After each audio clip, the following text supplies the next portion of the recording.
The girl in the barn, what this rancher said to her changed both their lives. Forever, Heartland Stories.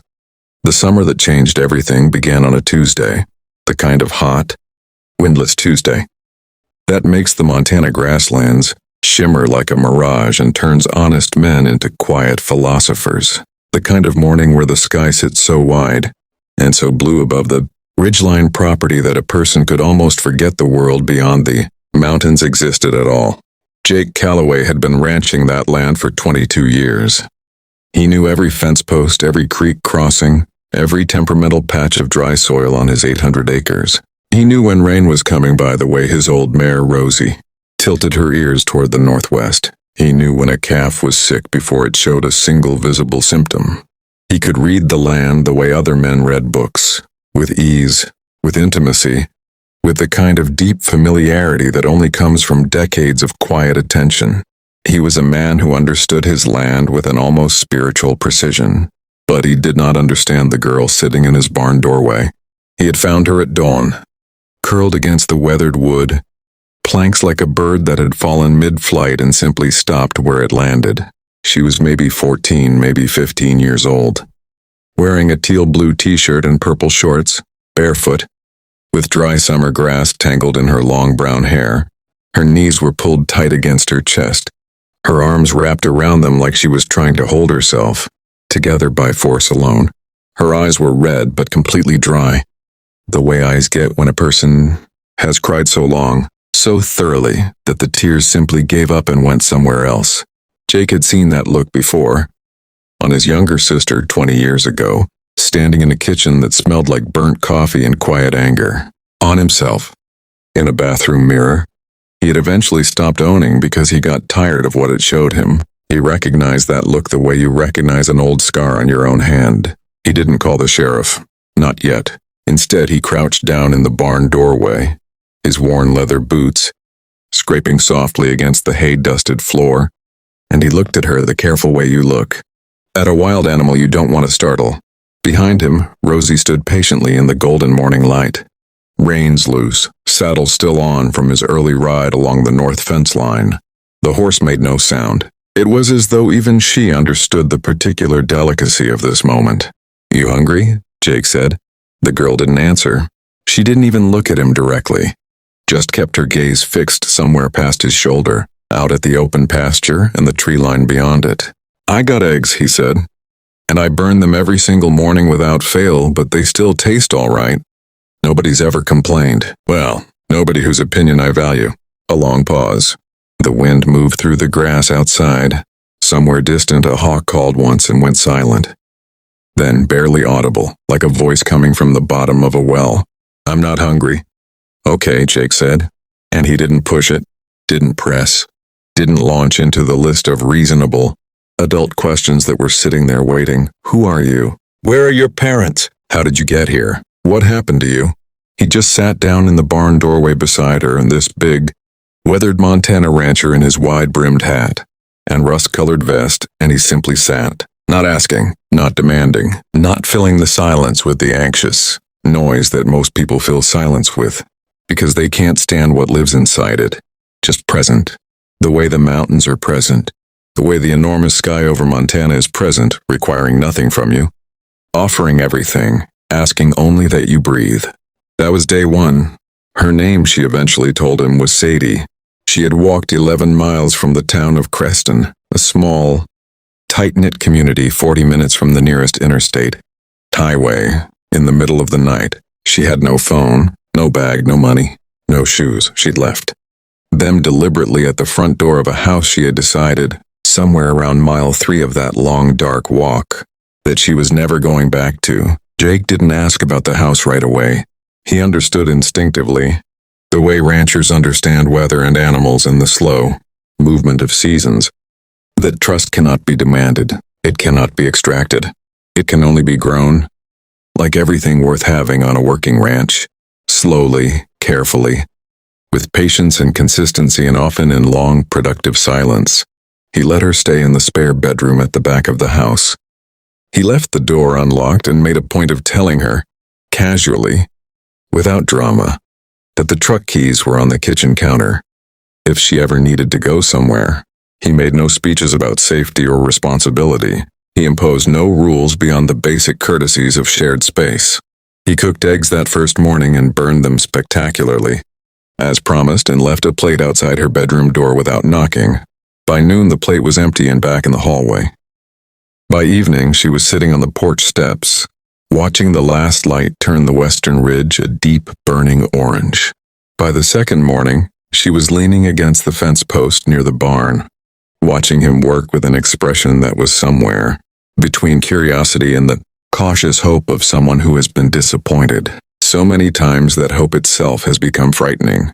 What happened over the next 3 weeks became the talk of the entire region, not because it was dramatic, not because it was scandalous, but because it was so quietly, stubbornly, almost defiantly decent in a world that had seemed, to many people in that part of Montana, to be gradually forgetting how decency worked.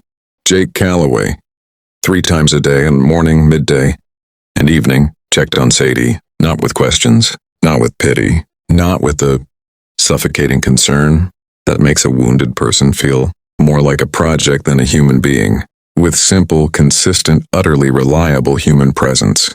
Morning coffee on the porch, watching the light come up over the mountains. Midday work beside him on the property, mending fence, moving the horses between pastures, checking the water levels in the east trough. Evening conversation under the wide Montana sky, sitting on the wooden steps with the crickets, starting up in the grass and the stars coming out one by one, like they were being placed there by careful hands. He taught her how to read weather and the shape and movement of cloud formations. He showed her how Rosie communicated through the precise angle of her neck, the position of her ears, the softness or hardness of her eye. He explained why the soil in the eastern pasture ran dry every August and what the old-timers used to do about it before modern irrigation changed everything. He talked about the history of the land, the families who had worked it before him, the hard winters and the good summers and the years that fell somewhere in between. He talked to her like she mattered, not like a charity case sitting in his barn by mistake, not like a fragile, damaged creature who needed to be handled with special care, like a person with a working mind, a functional heart, and a future that hadn't been written yet and therefore could still go anywhere. And slowly, the way spring comes to Montana, almost invisibly at first, a degree of warmth here, a green shoot there, and then suddenly all at once, Sadie began to unfold, to breathe differently, to look up instead of down, to speak in full sentences that carried something other than pain. Her story came out in pieces over those 3 weeks, the way most true stories do, not in a single dramatic confession, but in small installments, offered carefully, like a person slowly opening a door they've kept locked for a long time. Her mother had passed 2 years earlier, ovarian cancer, fast and merciless, the kind that gives no real warning and no real time. Sadie had been 12 years old, sitting in a hospital room in Billings, holding a hand that had gone very still, understanding in the way that children understand enormous things, not intellectually, but in the bones, in the stomach, in some wordless place below thought. Her father had remarried within 8 months, too quickly as Sadie described it. Not out of love exactly, but out of a particular kind of desperate practicality that some people mistake for moving forward. The new woman had brought with her 2 children of her own, and an indifference so complete, so thorough, so perfectly maintained that it functioned like a second kind of loss. Not the grief of death, the grief of being systematically erased while still alive, of moving through rooms where no one quite looked at you, of answering questions and watching the person's eyes drift before you finished your sentence, of being adequately fed and clothed and transported and otherwise treated as though you occupied no real space in the world. I wasn't being hit, Sadie told Jake one evening, her voice flat and deliberate and older than her age. Nothing like that. I just stopped existing to them. I'd walk into a room and it was like the air moved a little. That was all. Jake was quiet for a long moment. Out in the pasture, Rosie moved through the dark grass, her outline silver in the moonlight. That's its own kind of damage, he said finally. Don't let anyone tell you it isn't. She looked at him. I know, he said, because I lived a version of it. And then he told her something he had never told anyone in Creston in 22 years. About his own father, a man who had worked this very land, or land very much like it, and who had been physically present every single day of Jake's childhood and emotionally absent in a way so total and so consistent that it had taken Jake until his mid-30s to understand the shape of what had been missing. He talked about learning to raise himself, about finding eventually that the land gave back what people sometimes couldn't or wouldn't: constancy, work that meant something, a life that didn't require anyone's validation or attention or approval to be real and worth living.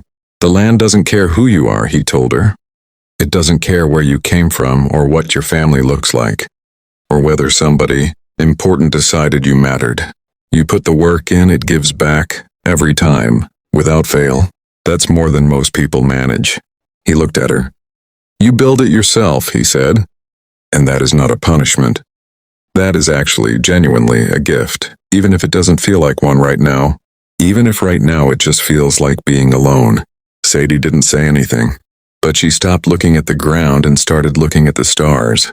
On the 19th day, Jake drove into Creston early in the morning and spent 3 hours in the offices of the County Child Welfare Department. He brought documentation he had quietly assembled over the previous 2 weeks and dates, observations, the careful notes of a man who understood that doing right by someone sometimes required doing the paperwork as well. He brought names. He brought a calm, weathered, iron-jawed determination that left the senior caseworker somewhat at a loss for her usual bureaucratic responses.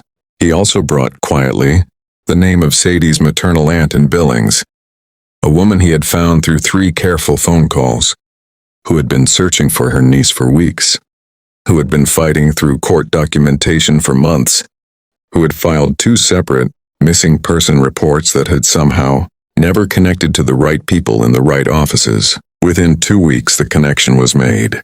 The paperwork moved. The right hand signed the right documents. The morning Sadie left Ridgeline Ranch, she stood in the barn doorway, the same doorway where Jake had first found her, and she looked out at the pasture and at Rosie standing in the early light, and she didn't say very much. Neither did he. They had gotten past the point where a lot of words were necessary. She hugged him once, briefly, with the fierce grip of someone who has learned not to hold on too long because things leave. Then she got in the social worker's car and she drove away toward Billings, toward her aunt, toward whatever came next. The entire region heard the story within days. Not from Jake. He said nothing publicly, not a single word, but caseworkers talk, aunts talk. The woman at the Creston post office talks, as women at small-town post offices in Montana always eventually do, because that is part of what small towns are for. People shook their heads when they heard it, not in disapproval or judgment, in something closer to wonder, in the particular, quiet amazement that people feel when they encounter simple goodness in a world that has given them reasons to stop expecting it.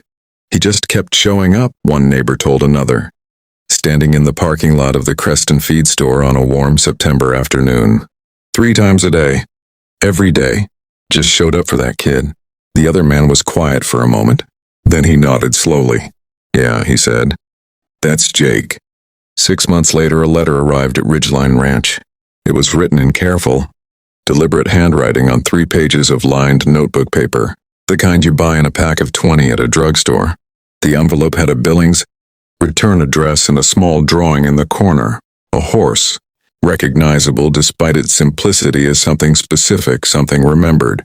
Jake read the letter twice, standing at his kitchen counter in the early morning with his burned eggs cooling on the stove beside him in the window, showing the first pale light coming up over the eastern ridge. The letter talked about school, about her aunt's house, about a horse therapy program she had joined at a stable outside the city.